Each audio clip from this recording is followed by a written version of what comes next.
Welcome in, ladies and gentlemen, to Let's Talk Sports Off the Rails NFL show. I'm your co-host, Ryan Larison, and as you can tell, I'm not joined by any of my normal co-hosts this week. I got a completely different crew of people, which is great because the show is already better that there's no Nick.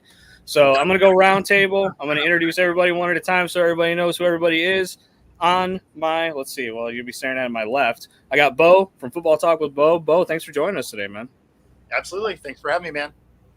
And then right below me, I've got Alan. You guys have seen Alan many times on this show before, but we had to have Dallas representation because it feels like they are the easiest target, right? Right, Alan? I mean, you got to make the numbers go up somehow. That's right. That's right. That's why Skip Bayless put two former Cowboys on his new Undisputed show, right?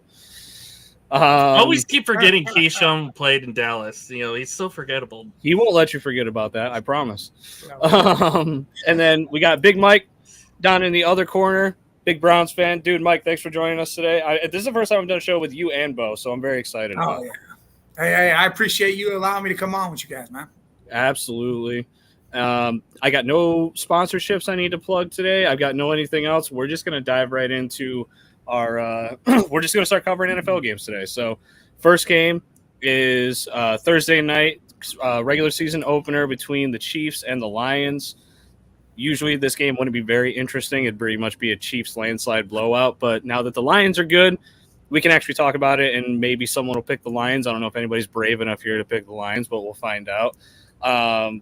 Personally, I think the Chiefs are going to win this game pretty handily. They seem to open up the season pretty strong every single year. I'm not really worried about that. The only question mark is Jones, right? Are they going to have their defensive lineman that anchors that whole defense, and it doesn't look like he's going to show up? There's not going to be a contract extension.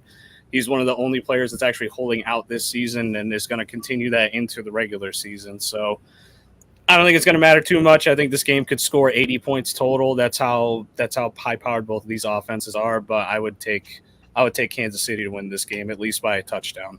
So that would be my pick for it. Bo, what do you got in terms of who you think's going to win the game and what else interests you about it? Yeah, so I mean, like it's going to be a fun game to watch because if the Lions continue on the pace they were on last year, they were a top 5 scoring offense. So there's going to be plenty of firepower to your point. I mean, last year when the Seahawks and the Lions played, there was almost 90 points scored. So it was they can definitely put up points. The defense for both teams is going to be the question mark. The Lions have a far worse defense than the Chiefs. So I think you're right. I'm going to go with the Chiefs here in week 1, but it should be a tighter game than a lot of people are giving it credit to be. Yeah, I agree with that. Mike, what do you think about this matchup? I mean, it is the perfect one to open the season. You want two high-powered offenses, that's for sure. You do want to see points, and I'm going to be that guy. I'm going to take the Lions. That's right. That's right. That's good. Hey, listen, I want it to happen. I think KC gets off to a slow start this year. I think this year's different. You got to think, all right, Frank Clark's gone. You don't know what's happening with Chris Jones. Mm-hmm. Thornhill left, and the secondary is real young. Who do they got out there? Kadarius Toney. I mean, you got Kelsey. You got 3 running backs. You don't know which one you're going to put out there, what's going to start, who's going to do what. The Lions, they added to their defense. They got some corner help. They added another monster lineman on the end to help Hutchinson. Their offense, I mean, besides Williams having his little trouble there and not playing, you still got, Amon St. Brown. You got their new running back, Gibbs. Goff, if Goff could be what Goff was last year, I think this team can win their division and beat the Chiefs week 1. But here's I've been saying this. I don't think the Chiefs win their division. I think the Chargers actually win that division. Okay. Wow. Okay. I mean, I'm not going to agree with you. I can tell you that, but I understand. I understand it. Because everybody's like, oh, Mahomes. The thing is listen, when you watch Mahomes and how he plays, when he gets real pressure on him and he can get contained, he starts shaking a little. I mean, he's an amazing quarterback. Don't get me wrong. But I've watched him like Cincy. Every time Cincy plays him, they seem to get right in his face, and they almost lose all them games against Cincy, it seems like. If not, get whooped. Mm-hmm. But we're going to see. True. I think this is a step back year for them a little bit. Well, and they have all the question marks surrounding their receiving core as well. Tony is back. That was confirmed today by Andy Reid. He's going to be good to go to play this game. So that helps them quite a bit. Tony can't stay freaking healthy to save his life, but when he is on the field, he's a very good football player. So it gives them an extra element that I think they kind of need to keep up. Oh, yeah. They've been doing over the past few years. But, man, dude, as long as they've got Mahomes and Kelsey, I don't know if anybody can stop them. They just won a Super Bowl without a real true number one, man. Like, and that they figured it out with a bum ankle Mahomes. But should they listen? They got a couple calls that helped them get there. That wasn't just based on whatever. That was. If I say I'm a homer, so I can't say that shit. Hey, I was in both games with Cincy and the Eagles. To be honest, they shouldn't even been in the Super Bowl. That's true. That's true. I'll say you think about it. Jacksonville had a shot at there at the end against them too. So they were down by 30, almost 28 points, and they came roaring back. And Sunshine almost pulled off. Remember the Titans and just sent them on their way. Again, after the friggin' Chargers game where he pulled that shit off himself. Exactly. Yeah, no, it's the AFC is so loaded. Like it's Yes. When they actually go up against an NFC team that is projected to be a top 5 in the NFC, it perks my ears up and I want to watch the game because if Detroit finds a way to best the Chiefs on opening night, I mean the betting for them to win the Super Bowl is going to go through the absolute roof. Alan, who are you picking in the game? Anything that you're watching particularly on opening night? Well, since I do like 500 shows with Scott, I always hear him talking about how Kansas City and Detroit are like 22-1 in the over the last few years combined. So again, expect a lot of points to be scored in this game. It's going to be fun to watch. Two guys I'm actually watching in on both sides offensively are both rookies. Justin Ross for Kansas City, and then Sam Laporta in Detroit. Those two guys are going to be key for these offenses on opening night. So, and I agree because Laporta. If you guys don't know, and of course, as a fantasy person, I have to know all these freaking numbers and stuff. Mm-hmm. Over the back half, once T.J. Hawkinson left for the Detroit Lions to Minnesota and he got traded, 8 touchdowns were caught by 2 guys in Detroit that were the backup tight ends, and Shane Zylstra and Brock Wright. And I can tell you right now, Laporta is better than both of those dudes combined in terms of skill and stuff like that. So tight end wise, they're good. He's probably going to have a big opening to the season, not just in this game, but over the first 6 weeks that Jameson Williams is suspended. And there's a good chance that he is just a straight-up Hawkinson replacement for them, considering they didn't use Hawkinson correctly anyways. You could see that after he went to Minnesota. So I think he's going to make a big impact as well, Alan. That makes sense. But, yeah, it's going to be fun to watch that. That's for sure. And it's like you mentioned and it's like Mike mentioned as well. Kansas City lost a lot on their secondary. Plus, L'Jarius Sneed, we're not sure how healthy he's going to be going into the game Thursday night as well. So that might, not help them at all. I'm with Mike. I'm going to go with Detroit in this one. Oh, nice. I think the Lions can especially since Jared Goff has history against this defense. So. I mean, go back to that Monday night epic in LA where they put up 110, 120 points in that Monday night game. That was against a tough defense. Oh, yeah, that Rams game. That's right. Mm-hmm. So Jared Goff knows this team pretty well. So don't be surprised if it is an upset. And Mike, I hear you on the Chargers. I want to pick them, but I can't trust Kellen Moore just yet.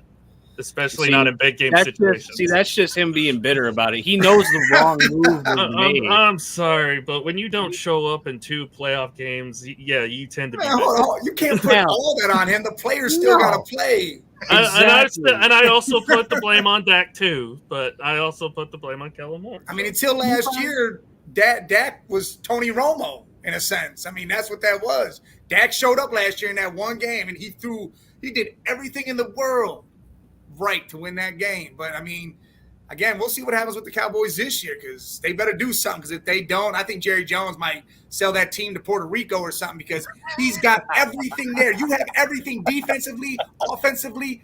The coach, you did everything. Changed the offensive court. You did everything you could. You got new cowboy girls dancing. You got everything. If this don't work, well, then guess what?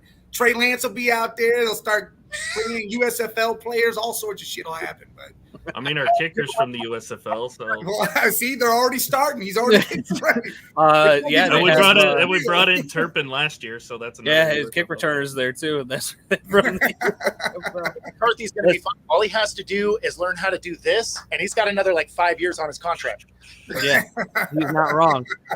Listen, Alan, you got to admit, an OC that has a top 7 offense rated around across the board 3 out of 4 years, and you just fire him. You can't do that, man. I was a little. I'm still kind of on the fence about it. I really miss having him here. I would love to still have him.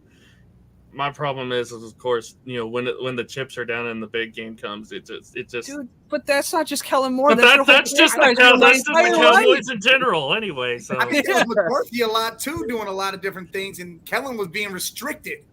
I don't think he was able to and I open talked anything. with this earlier with Ed in Columbus this morning. Is like, the big catalyst for this was that game against Seattle. The one where Romo dropped the snap on the game-winning field goal. Such a great game. That was really the catalyst that started all the bad luck for the Cowboys going forward. So Right? As Brian didn't have a catch, all sorts of stuff started happening after that. that game against Green Bay where we tied it up, but Aaron Rodgers, does his magic at the Threw a end. no-look Hail Mary. Yeah, that was crazy. The last time Dallas ever won a game that mattered was when I was like still putting my toes in my mouth as a baby. So like I don't know I don't know if it's just that point where the spiraling downward started happening. It all went downhill after Jerry fired Jimmy. That's pretty much what it was. Oh yeah. You could say that they still got the Super Bowl, but the morale of the team just went after Jimmy got fired. So and it's been like that for 27 years. I knew this was going to get into Dallas talk, which is great. But yeah, I'm going with Detroit. I'm going with Detroit. Who wants to give a score prediction? Bo, what you got for the game score prediction wise, since you got the Chiefs? Yeah, so I think it's probably going to be like 35 to 28. By about a touchdown. That's how I feel too. I feel like it's going to be close, and then the late touchdown throw. It doesn't matter who it's to.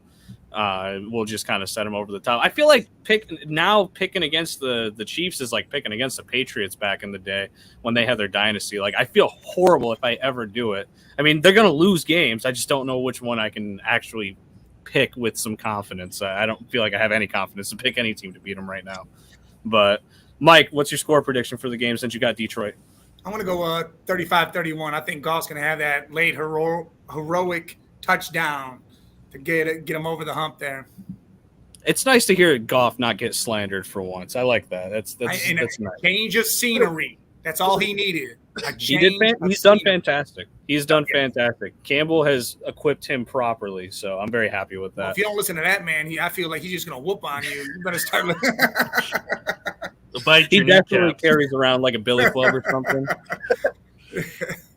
Alan, what you got score-wise? 36-35. They went in on a game-winning 2-point conversion. Ooh, a 2-point conversion. Damn. That's ballsy, but that is Dan Campbell, too. There you go. So I love that. Hey, he is a ballsy guy, so I could see him doing that at the end. It's like, no, we're not going for overtime. We're going to win this game. I do like what Dan Campbell's done with that group. Oh, yeah. Like, you want success for that team, even if you're not a fan of Detroit, just because he's such a likable guy and he's building such a nice, platform that you're just like, oh man, like I hope you have success. Not against me so much, but the rest of the time. No, I agree completely. Like no one's felt sympathy for Detroit since Scott was in high school. That's fair. That's fair. However, 2 years ago, everybody's calling him a clown. It was a clown show hire for a coach. He would get fired after a year, and now what he's done.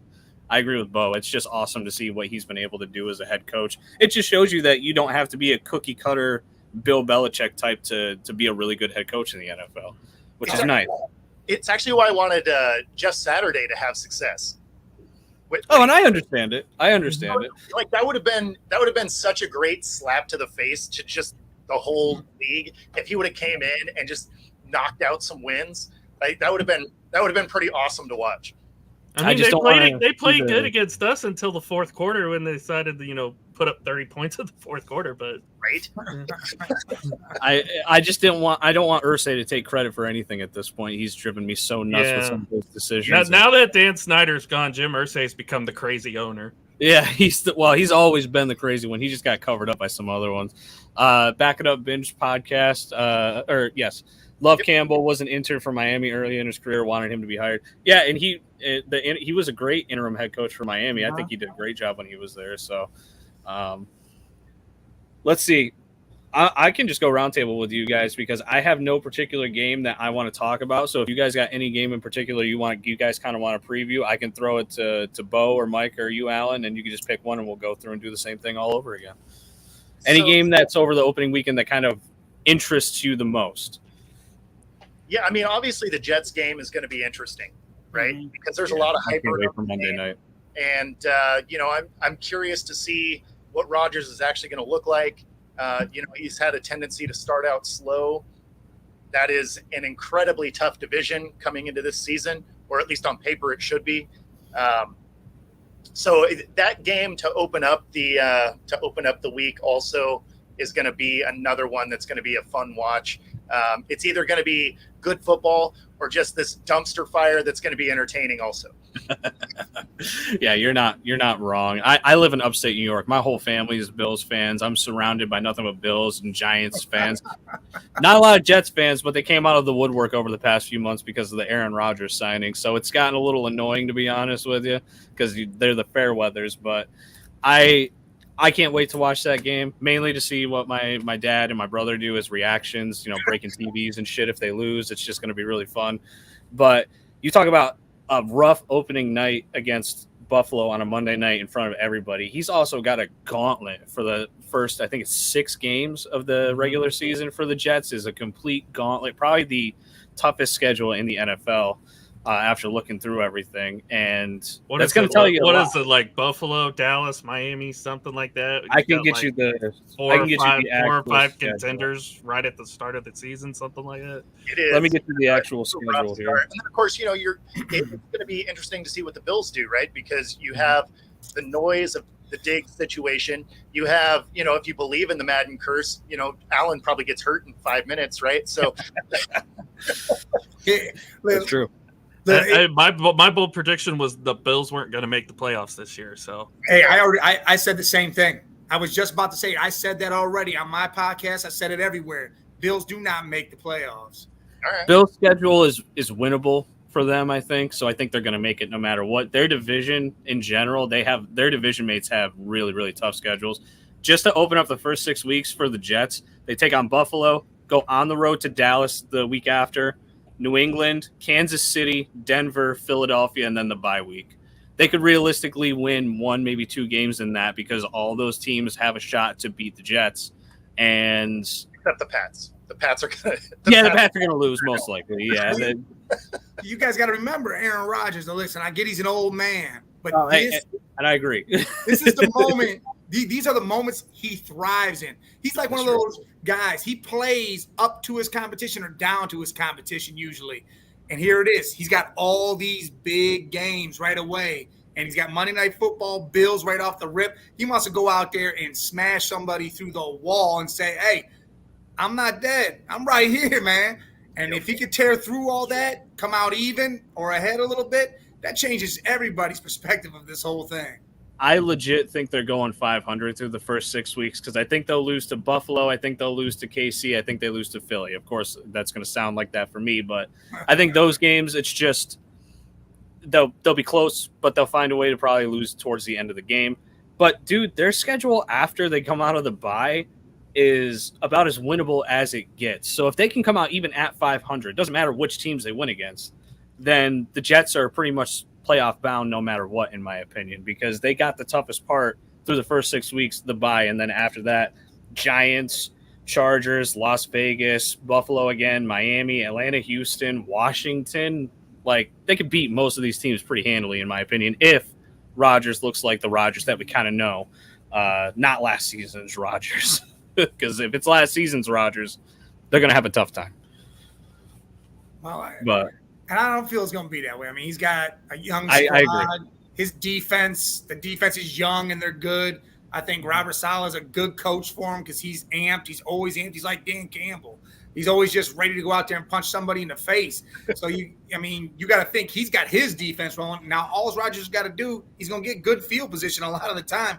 Just go down there and score touchdowns. You got Garrett Wilson, you got Breece Hall, Dalvin Cook. Everybody's writing him off for some reason. The thing is he might lost a step, but the dude still knows how to play this game, just like Zeke. Zeke going to the Patriots. Zeke still knows how to play, and they're saying he looks better than he has in the last year or two.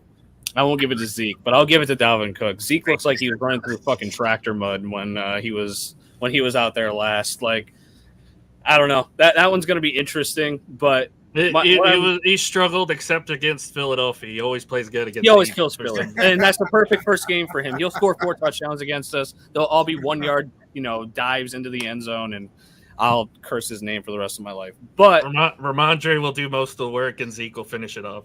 Which is going to suck because I got so much Ramondre in fantasy, and he's going to bolster every touchdown. He's going to bolster every touchdown. I'm more interested in who you guys think is going to win the Monday night game. We can talk about the narratives all we want between both of these teams, but the bottom line is Buffalo overall as a team is just about as tough to beat as anybody in the NFL. It doesn't matter what team you got. So is anybody picking the Jets to win this game in kind of an upset? Because even though it's in New York, I think it's still technically going to be an upset. Yeah, I'm going to go ahead and take Aaron.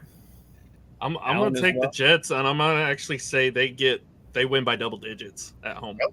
Double digits? I'm not going to say all that, but that's a little. Hey, Aaron Rodgers was one of the best groups he's had in his entire career. No doubt. No doubt. Yeah, I'm agreeing with that. I mean, unless, again, the man curse comes in and Allen gets hurt, Diggs walks off the field and punches a kicking net and leaves. Von Miller gets hurt again. See, that's my problem with the Bills. Von Miller went down, and why that whole defense looked like they didn't know how to play anymore. They couldn't stop anybody from scoring. One dude who's played over 10 years in the league does not do that. That's a problem. And then they got like 500 running backs. 500 running backs. They're going to see James Cook as the man, and he could be. But they got 5 dudes that run in. All right, you're in. You're in. It's like a damn revolving door. And if they don't figure that out, Josh Allen's going to do the same thing he does every year. Think he has to do it all on his own. Run and pass. Not wrong. Trust me, I've been banging the drum for an actual running back to go to Buffalo for, I don't know, my entire life, I feel like at this point. Because that's what they used to be. They used to be the run, hard-nosed football team. And then as soon as they got Allen, that whole philosophy changed. Bo, are you with me? Are you taking Buffalo in this game? So this one's close to me because I think the Jets are going to come out kind of amped, right? It's a younger team. Like I think they can come out and kind of upset this first week, sort of that Colorado versus TCU thing that happened. I had Colorado taking that because just excitement alone was going to probably propel them over the top. Ultimately, I think they split during the season, so I think they do take the Monday night game, and then the next time they meet each other, 5 weeks later, I think they catch an L. But opening night, I think the Jets get it. But I'm not thinking they're going to be double digits, just like dunking on them. I think it's close, like field goal kind of win. Yeah, I agree with you. I think I shouldn't say I agree with you. I agree that the Bills are going to win, but it's going to be by a very slight margin. They'll drop the L to them.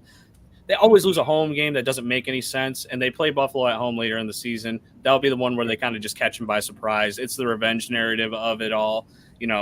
Opening day, as much as we all think that Aaron Rodgers is that dude, Josh Allen is just the same, and he's going to come out with his ass on fire, ready to prove something after last year. So I think they find a way to win. It's going to be extremely close no matter what. There ain't no double-digit wins out here, Allen. Jesus, get out of here with that. It's almost disrespectful, man. You, of all people, should not be saying anything about double-digit wins with Dak Prescott. But anyways. Mike, pick a game that you want to talk about out of this giant weekend slate. Hey, listen, I'm going to be biased here. I'm going to take the Battle of Ohio. Pick the Browns. That's right. Here's the deal. You got Joe Burrow. He had a little bit of injury. You got Cincy, who's ramped up. They're dealing with who they're going to sign, how they're going to pay him. But they also believe they should have been in the Super Bowl last year. They got all this energy. Hey, that was us. we're not trying to miss our moment here. Then you got Cleveland. Deshaun Watson, is he amping back up? They made huge changes to their defense. That's what I'm most proud of right now. We had a problem. We couldn't clog up the middle. Now we got two big boys, Tomlinson and Harris. Put them in the middle. Stop the run. Got Thornhill. Our secondary is good. You got another edge rusher, was Zadarius Smith. You got Elijah Moore in that trade with the Jets, which I couldn't believe happened. Cooper, him, Peoples, and Njoku. You got Chubb as always. Again, it all goes through Watson, but that game will tell all for the Browns if they're in it and it's close or they win it. But if they get blown the hell out and they look silly, well then, all right, here we go again. I'm going to say I'll see you in 2 years because I'm about, wow, we could have all the talent in the world. We can't do anything, but I think we go out there and battle. And I'd be honest, I like the Browns in this one. I really do. It's funny. I'm going to agree with you here. This will be my one upset that I probably pick all day, but this is where the Browns need to, plant the flag and win the game. You've got Joe Burrow, who they said is most likely going to be limited, especially in mobility. You're going to have him literally as a pocket passer. He's not going to try and swing to the outside and extend plays a bunch. Upgraded defense. The big question is Deshaun Watson. He has to come out. If he looks anything like the D Watson that he looked like in those last, I think it was 6 games he played at the end of the year last year, it was about the worst I think I've ever seen him play football. Yep. If he looks like that and that's just what he is now, dude, I'm sorry. Your life is going to suck the next 3-4 years. That's the end of it. It's going to be bad, man. But I think he's not that. I don't think he is that. I think he's going to come out.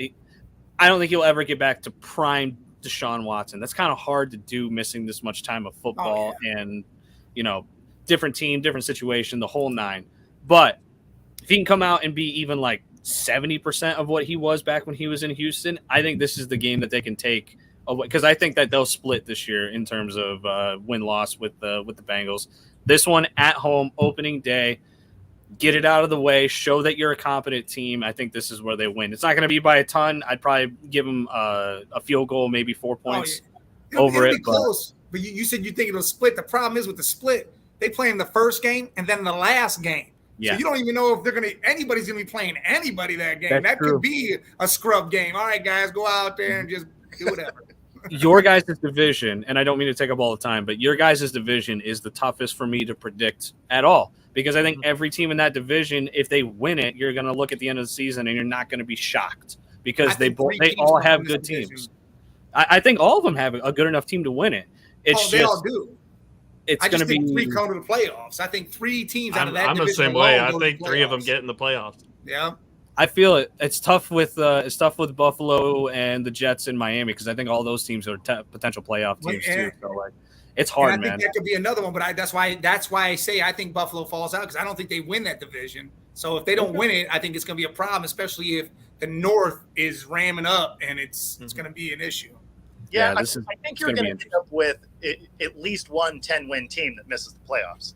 I mean, man, how mad are you going to be as a fan base if that's your team? My God! You watched it happen in the it was the late '80s with the Seahawks. They were a 10-11 win team and didn't make it. Yeah. So I mean, it definitely happened. Well, you got to think the Patriots did that. Remember Matt Castle? 2008, yeah. Yeah. Listen, if the Browns win 10 games or 11 games and somehow they don't make the playoffs, I am not going to be upset to the point to where I'm going to be tearing the house down. I'm going to say, holy shit. We were over 800 or we were over 500 this year. We were right there and we were legitly right there. We beat teams, good teams, and now we look good. I'm cool with that. Next year now. So I'm actually with you on the Browns winning this opener. I don't actually love Cincy's defense, especially their secondary. So there's some real opportunities for them to stretch the field, which opens up the middle. And of course, when you got a dude like Chubb, I mean, man, he's going to eat him alive. Oh, for sure. So then it comes down to your guys' point. What is Watson, right? And is he what he was last year? I think everybody's hoping not. Certainly Browns fans, right? Because you guys, you didn't even bring the truck, right? You literally parked the bank in the parking lot. In his house. Yeah, we opened a vault in there. You just brought the whole branch.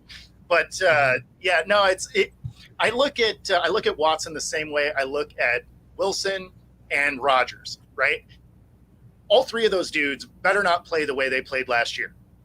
Right? If those guys don't have a bounce back year, all those teams are in trouble. Now none of them are going to play to their potential, right? Rodgers isn't going to be the back-to-back MVP guy. Wilson isn't going to be the early, teens with the Seahawks. He's just not going to be that dude. And Watson isn't going to be the Watson he was, with the Texans. So, but if you can get in between, right? If you can just get competent quarterback play. Last year, the Jets barely missed the playoffs because it was a dumpster fire under center. So if he's competent, they have a shot. The Browns, if Watson can just kind of get his shit together, I think they'd be all right. I feel like that's a tough ask for the history of Watson, but he always leaves smiling. So I mean, but listen, the whole thing with everybody goes to Watson and says, "Hey, 2020, he can't be that." Do you know who we had on that team in 2020? Oh, it was horrible. Nobody. And he did what he did. Like, now he's got these people. You got to put into context what he's had in Houston. Like when he had D-Hop, that was awesome, but he literally had no one else. There's nothing else there. And the Browns don't have that problem. Like last season, I understand that Cooper was definitely the solidified top guy. That was his D-Hop for that year. But Peoples-Jones is the two. I don't think he's like an uber talented wide receiver. He was better than any two he had in Houston. That's for damn sure. He's that Juju role, right? Like he's not a one, but if he can be that second guy, he can dominate. I love Elijah Moore as that slot. Like that dude, he's a great route runner and has hands. And the big thing for them is they've already come out and said that they're going to use Chubb as a receiver, which I don't understand why they haven't done it for years. I'm sure, Mike, you agree with me. You really don't understand why? This is Cleveland. We all understand why these idiot things happen over here. That's a good point. It happens all the time. That's a good point. Why would you not want to get the ball into the hands of your best player? Look at Derrick Henry. The guy can barely catch the ball. Just put him out on a screen. Who's going to want to tackle him on a screen pass? A little pass, just a little dump. Let him passes. That's what he's doing. I'm excited to see what they actually do because they have said they're going to do it. They need to incorporate him into the passing game, and that's only going to help Deshaun Watson. So I agree. I think, Alan, are you on the same island with us? Do you think this is Cleveland week one, or do you think that since he's still going to take it? Oh, it's Cleveland for sure, because this is the perfect opportunity for the Browns to kind of showcase what they can do and what their season is going to be like. That you have a vulnerable Cincinnati team who doesn't have a healthy Joe Burrow. As Bo kind of mentioned, their secondary is not the best. They lost a lot of pieces in it last year in this offseason. I think Nick Chubb, now that Kareem Hunt's gone, he's gonna revert back to the Nick Chubb of old. I'll say it right now. He's going to be the best running back in the league this year. I don't doubt that. I agree. I don't doubt that whatsoever. I don't think he's going to be the focal point for that offense going up against Cincinnati week one. So there's going to be a lot of play action stuff because having a running quarterback too. I know Watson's probably not going to run that much. Having a running quarterback is going to help Nick Chubb a lot as well because the RPO is going to be the RPOs. Because it's kind of like what Philly did last year when they had Jalen Hurts and I can't even remember his name. He's in Carolina. Miles Sanders. So it's like you can't really figure out who's going to have the ball at the same time, especially with a running back like Nick Chubb, because it's like, all right, pick your poison. Who are you going to try and stop? That's why JT should have found a way to get on the field because he's got one of the best rushing quarterbacks in Richardson, and his life would have been a hell of a lot easier than it was last year. I'll put it to you that situation. Holy shit, man! The other thing I was surprised that the Browns did, because you had those two running backs. Why weren't you running split backs back there? Dude, I've been saying that for so long, Bo. There's so many teams out there that need to run split backfields. Like New Orleans, when they had both Kamara and Ingram, they still didn't do it. Like they just rotated them. Oh yeah, we didn't do it. We didn't do it last year with Pollard and Zep. Look, Pittsburgh needs to do it. Pittsburgh needs to do it this year. Najee Harris was a 2.9 yard rusher last year. Yeah, he was just barely over 3. Warren's right there. They need to use both them dudes because Najee might fall all the way off. You better have Warren ready. Especially if you have guys back there that can catch the ball. Yes. Because then you don't have to tie up receivers on a flat or something like that. You have a little bit more protection behind the line. Like there's so many things that are nice about split backs. I don't know why the league doesn't use them anymore, especially with the athleticism that all these running backs have now. I mean, Yeah. you're seeing If you're gonna turn into that CMC type dude in the backfield that can absolutely be a receiver on just about any team. So the fact that they don't use them or double them up so that it's, especially if you can have split backs and a quarterback that can run, like, how are you going to stop that? You're going to shove 8 in the box, but then you still have 2 receivers that can float out of the backfield. I mean, you could get burned in a hurry. You know what that offense is? That offense is like Army. You know, Army throws the ball 8 times a game. They'll run for 7,000 yards because they have 3 dudes that'll just do it. But with an NFL team, that quarterback can throw. So now you're worried about everything. Are they going to have 5 receivers out there because both running backs are going to catch the ball and the 3 receivers, and then you got the tight end? Or you don't know who they're handing the ball off to, or if the quarterback's taking it himself. Yeah, no, I agree. And with the way that the NFL is moving into these, no matter what, you're going to have a split backfield. Like the workhorse is dying. It's a dying breed. Why not use a split backfield like that? Because you can get the most out of both of your guys. So I don't know. We'll see. We're all picking Cleveland. That's the moral of the story here. So I didn't think I was going to be saying that by the end of that. Yeah, but after talking it out, that was a shocker to me too. hey, listen, all of the points are just and make total sense. So we'll probably all be wrong, and then we'll come back next week and be like, well, damn it. Alan, we're going to have to wait. Back It Up wants us to talk about the Finns-Chargers game, which is a very good one, in my opinion. That one is – I'm having a hard time. I try to do my pick-ems early in the week so I don't change them 50 times by the time that game time starts. That's where I screw myself usually.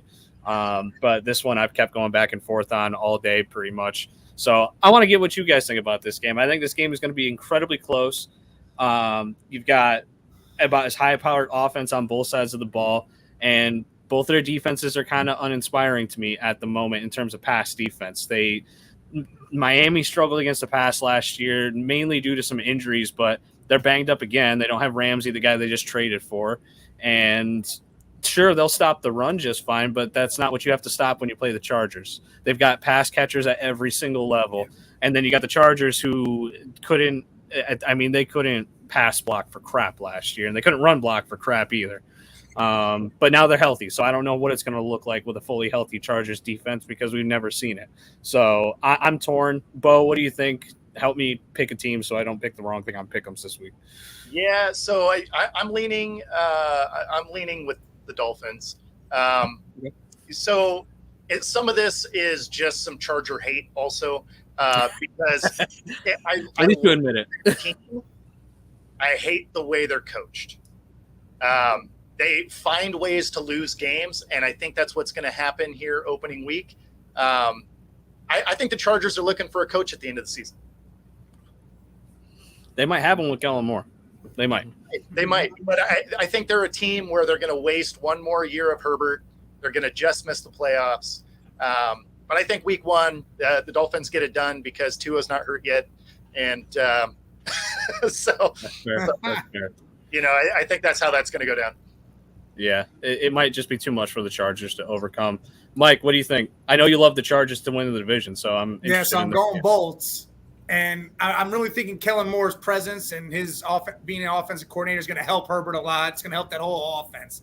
I think he's going to use Eckler like Eckler should be used, not the way they were using him last year. I mean, that blew my mind. Like, dude, you have a guy that could be top 3 runner in the game who can catch the ball and run the ball, and you're taking him out for 2-3 plays at a time. Like, I don't know why you're doing this, but you need to put him out there because then it helps Keenan Allen not get hurt. It helps Mike Williams not use so much.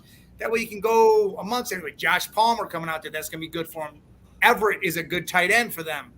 Their defense, to me, is where the problem really lies. I mean, they got some good guys on that squad, but they do need to come together. I mean, they got star here, star there, but they got to rope that up and start doing their job. Otherwise, again, it's going to be a problem. But I feel like they got it together. And I feel like the Chargers get this one. Yeah, it's tough for me. Alan, why don't you give me who you got in this game relative to your thoughts on the Chargers? Because I think, didn't you say you wouldn't be surprised if the Chargers would win too, or am I wrong in that, in the division?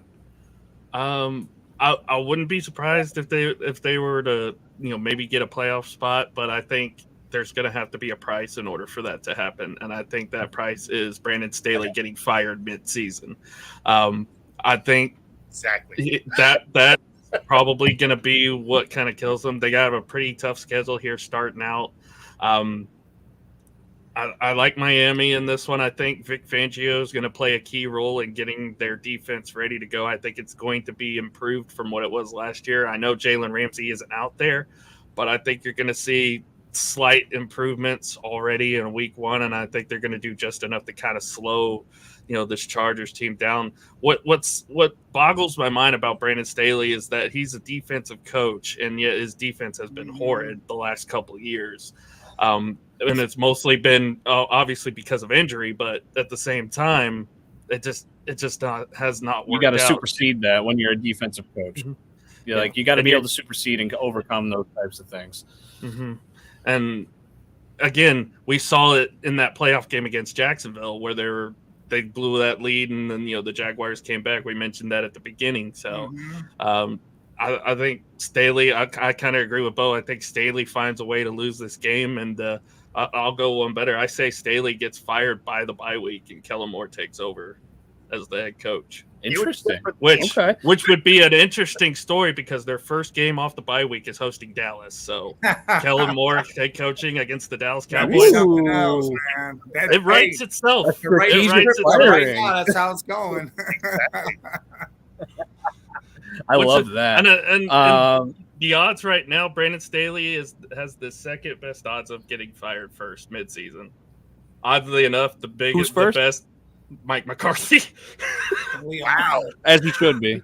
He should be. Yeah. If it doesn't work out, it probably will be. It'll probably be another Wade Phillips thing. Back it up.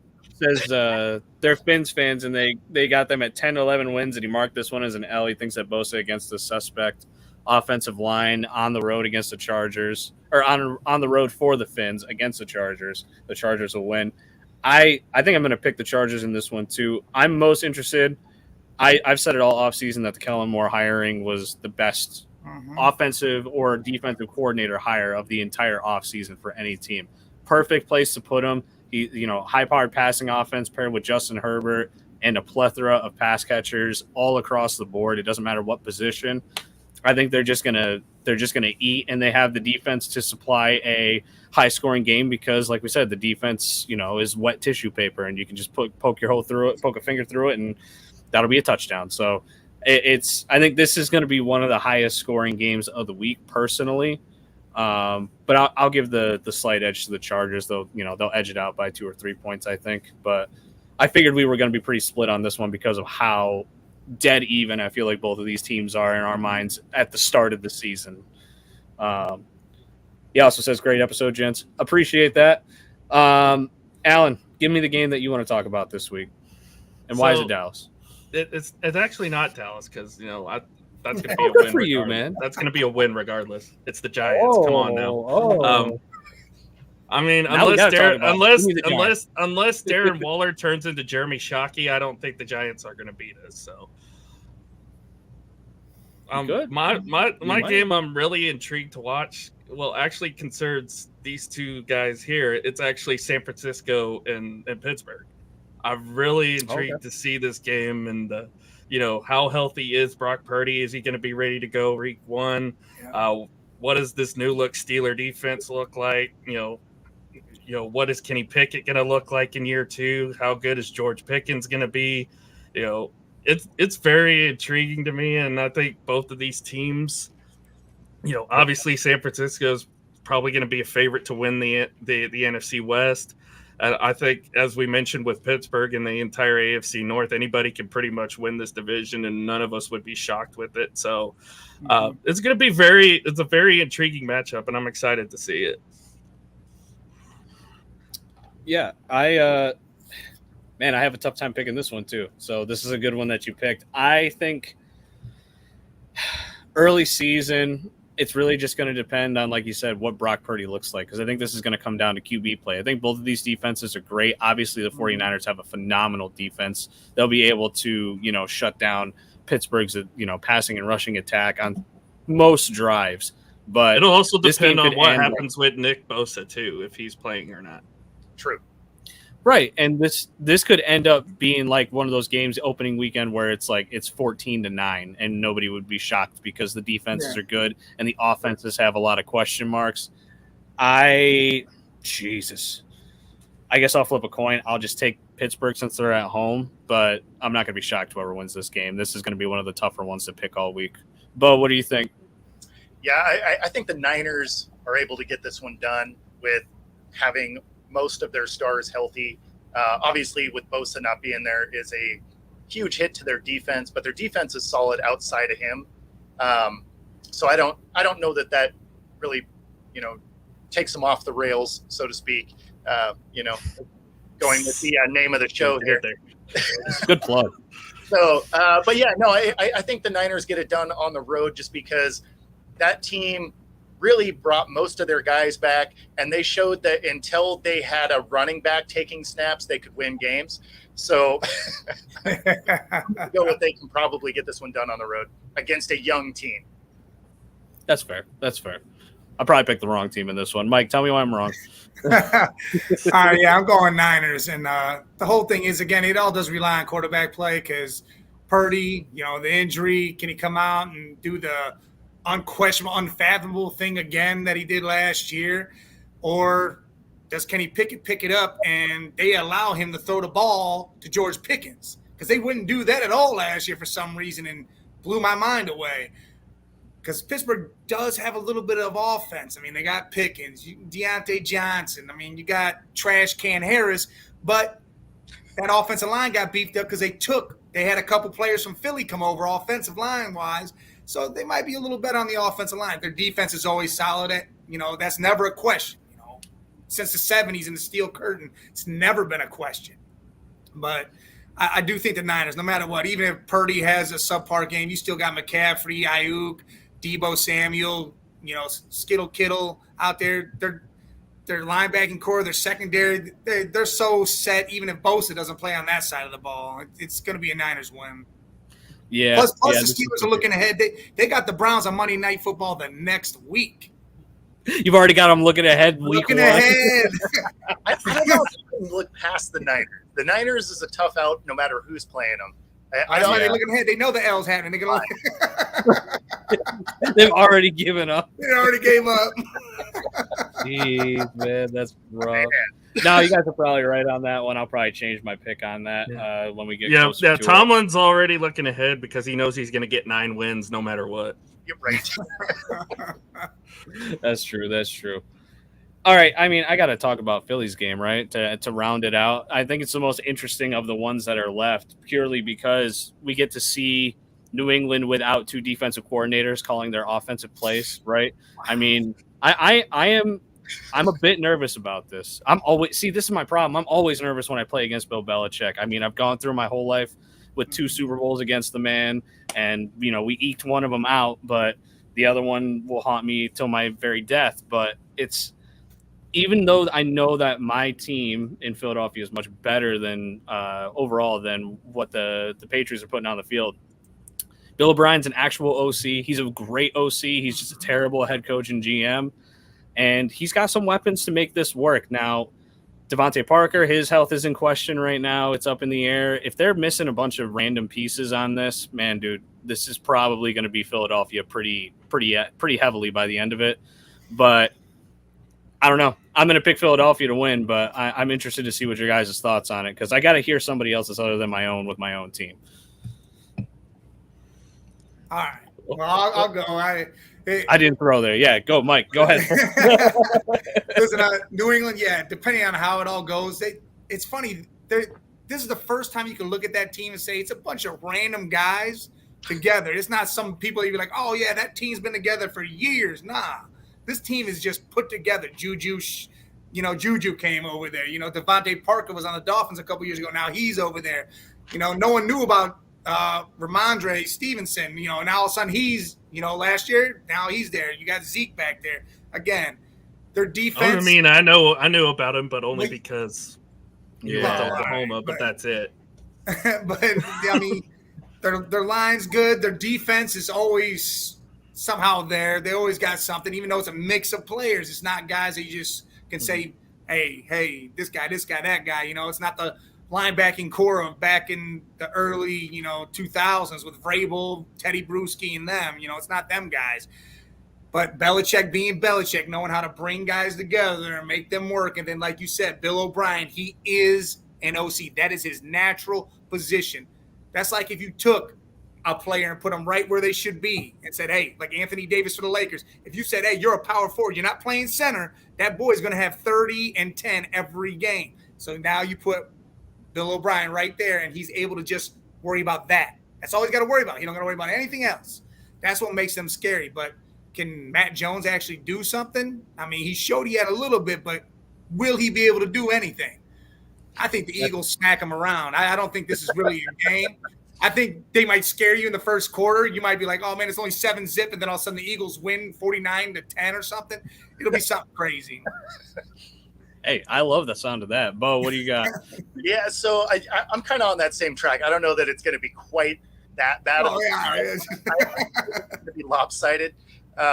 You always have to give credit to the Patriots. They can build offense and defensive lines. It's one thing they've always been really good at. And then if you look at the draft, I mean, they only drafted every single guard that was in the draft. So I think that was awesome. So I feel like their line's going to be fine. But I don't trust Mac Jones to be a difference maker. Zeke doesn't add anything that impresses me.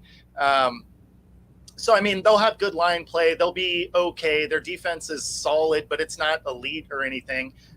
And the Eagles made some nice moves in this offseason. So it's not like they won the Super Bowl and lost a bunch of pieces. Like they found ways to continue to be good. So I think to your point, though, like it might be a little bit of a slow start, and then they kind of roll it on in the second half. I could see this being a 10-point win for the Eagles. You know what's crazy? What's crazy with the Eagles is they lost some stars off that defensive side. Then Miles Sanders went, but they literally brought in other stars or young stars and said, "Here, you're going to be here now, DeAndre Swift. Yeah. We know what you are." They brought in half of Georgia's defense from 2 years ago. That's what I'm saying. They literally said, "Here, come on over." Yeah, I'm hyped for Carter and Smith, and this is a perfect test, in my opinion, for these rookies if they get some playing time, is against a Bill Belichick coached offensive line. All that team knows how to do is get the ball out as quickly as humanly possible on every pass play. If we rack up 3, 4, 5 sacks, dude, I don't know if that happens. I don't know if I'm going to pick anybody to beat Philly all year long, and I know how tough our schedule is compared to last year. So it'll set my expectations entirely too high. Alan, I got to hear from you, man. The closet Philadelphia fan. Why is Philly going to win the game? I think it's going to be closer than people think because I think Belichick's going to game plan for Jalen Hurts pretty well. This is my problem. Especially since, the running back room really isn't as good as it was last year. I'm not sold on two guys that are always injured all the time. Kenneth Gainwell might be the feature back for most of the year. So have fun with that. Although I will say, if Trey Sermon gets in there, don't be surprised if he ends up taking over because I love Trey. I love me some Trey Sermon a lot. He got cut. Did he get cut?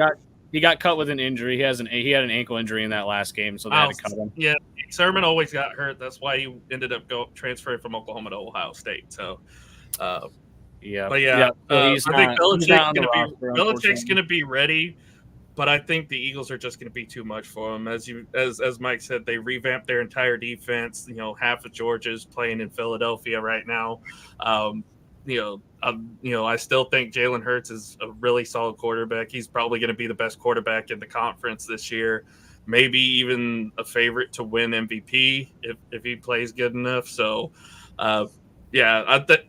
I think it'll be slow start. I think Bill's going to be ready for him, but I still don't think that they're going to be able to handle, this Philadelphia team in the end. So I would say Philly wins. I think Belichick's ready for every team. It's just a matter of their team's ready to play. The players are ready to play. Bill's ready to win the game. It's the players. That's a good point. Man, dude, great. I did that purely as an exercise to make myself feel better about this game. So thank you guys. That helped me out quite a bit. Of course you did. Hey, listen, we could finish off with Dallas if you want. I mean, the Giants, I mean, Who's got? We can make it quicker. Does anybody pick the Giants to win the game against Dallas to open the season? no. Listen, here's my only thing with this. I think Dallas should get this win because, again, talent-wise, they got it. But to make it a game and make it interesting, Danny Dimes has to be Danny Dimes. He can't be Daniel Jones. True. He has to throw that hood in there, and Waller has to catch them balls, and whoever the hell else is out there, and Saquon's got a monster up. Their defense can play. It's just a matter of who the heck is Danny Dimes throwing the ball to besides Waller. I mean, everybody's getting it's like people just kept saying all over. They have a bunch of slot receivers, and then what? Jalen Hyatt. So yeah, that's it. they're really going to be throwing to Darren Waller a lot this year. Yeah, and I'm okay with that. Yeah, Waller can be perfectly fine and do that. I mean, it's the owner that has Darren Waller. You're welcome.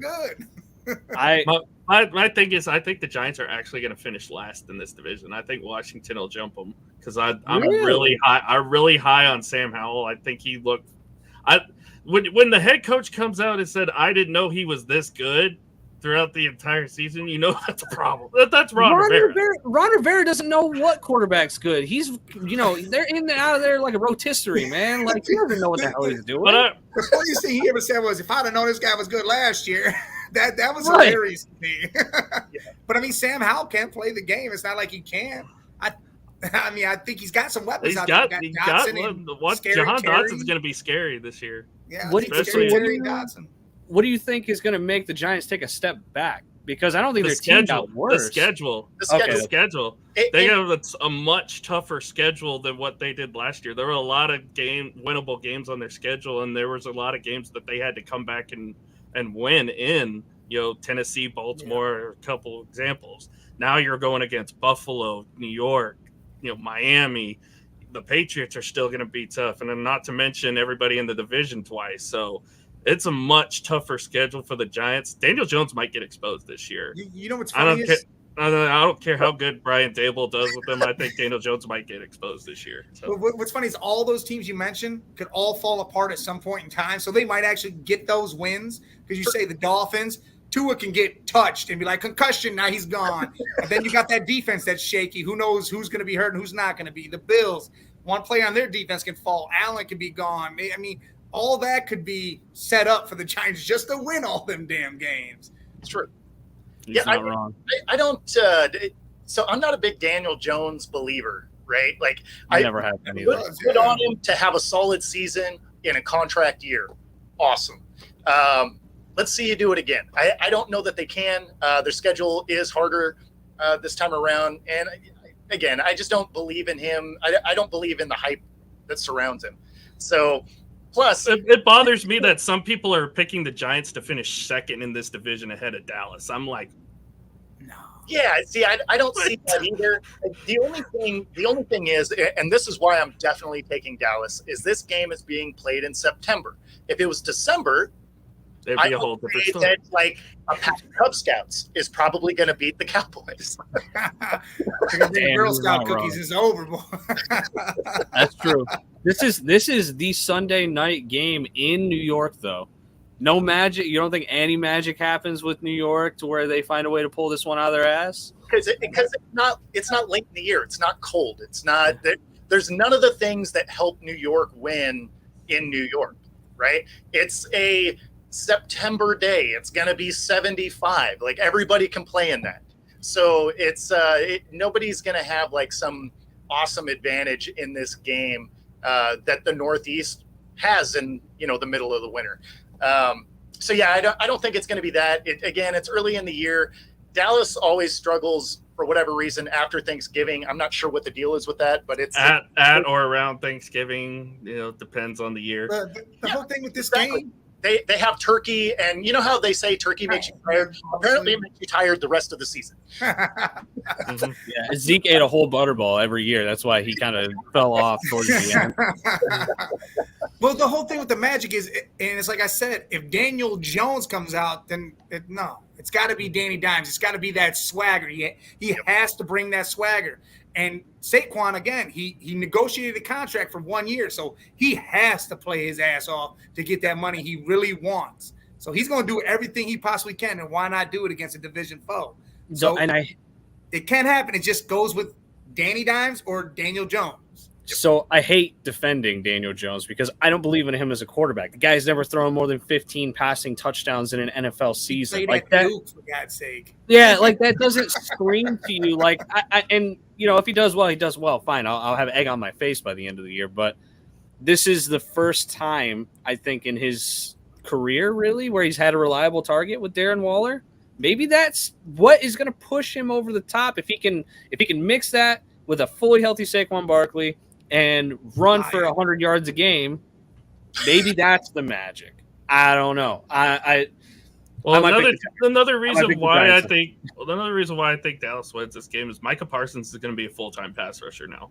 He's not going to be secluded to just being a linebacker. He's full-time on the defensive line pass rushing. Oh, okay. So you don't think he's going to want to make a statement opening night on a Sunday night in New York where the whole world is watching? He picked the wrong quarterback. You don't mess with Vanilla Vic if you're trying to get sacks. Like, yeah, he's just Danny out of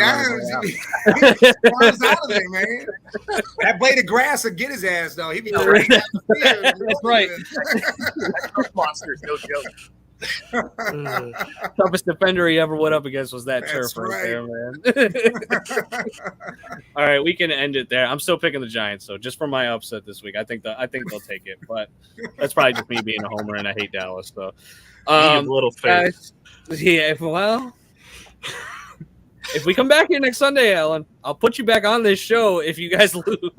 I'm sorry, the Sunday after because it's Sunday. It's the Sunday night game, so it won't. Even I will be make a show at point. Monday at 1 a.m. to do that, just to make you come back on here. All right, I'll go round table. Let everybody plug the stuff that they got going on first. Thank you guys for joining us. I really appreciate all you guys coming on and filling in for our regular crew. Bo, go ahead and plug whatever you got going on throughout the rest of the week, your Twitter, whichever you want to plug. Cool. Yeah, so you can find my stuff on my channel, which is Football-Talk, and of course, obviously here on Let's Talk Sports, and basically all social medias, including Twitter, is Football Talk with Bo. I spend a lot of time on Twitter talking sports, so hit me up on there, and we will chat. Absolutely. Big Mike, plug all your stuff, man. Listen, got a slew of shows Tuesday, Wednesday, as always. Thursday, we're bringing in a new fantasy show, so that should be up and running. We're on Twitter at the Man Cave 10, also on TikTok with the same. YouTube, the Man Cave 8172.